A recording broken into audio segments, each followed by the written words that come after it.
Kampante naman si Senate President Tito Soto na mapipirmahan ni PBBM ang 2026 budget bago matapos ang taon. Pero dadaan daw muna ang approved BICAM version sa butas ng karayom sa Senado. Ang detalye sa agenda report ni Dexter Ganibe ng Abante. Nanindigan si Senate President Tito Soto III na hindi pipirma sa BICAM report kung ito ay summary lamang. Gayaan niya sa mga nakaraang BICAM reports sa budget ng pamahalaan. Noong nakaraang taon, naging questionable ang BICAM report para sa 2025 budget. Dahil sa ilan umanong blanco sa line items, dahilan kaya ilang senador ang hindi lumagda sa BICAM. Kaya si SP Soto ayaw na itong maulit ngayon. Hindi pwede. Ang usapan namin, tapos na tapos. Enrolled bill na.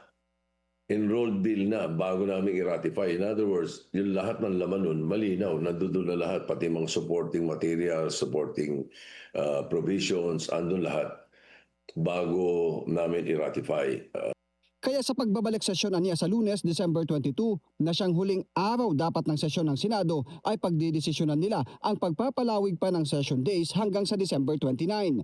Paliwanag ni Soto, kailangang bigyan ng sapat na oras ang Legislative Budget Research and Monitoring Office ng Senado at Kamara na mailagay ang lahat ng pagbabagong napagkasunduan sa isinagawang Open BICAM.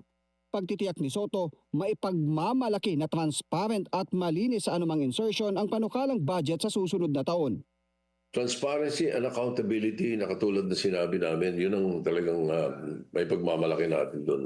There were no midnight deals, there were no last-minute insertions, no insertions whatsoever ang pinayagan namin. As long as we're there in the Senate, as long as I'm Senate President, I will not allow any insertion. Umaasa si Soto na kapag naratipikahan na ang panukalang batas para sa 2026 budget ay malalagdaan din agad ng Pangulo kahit sa December 29 pa ang target na ratification. Nakapost naman kasi ani online sa transparency portal ng Senado at ng Kamara ang panukalang budget at ina-update ito alinsunod sa mga napagkasunduan sa BICAM meeting.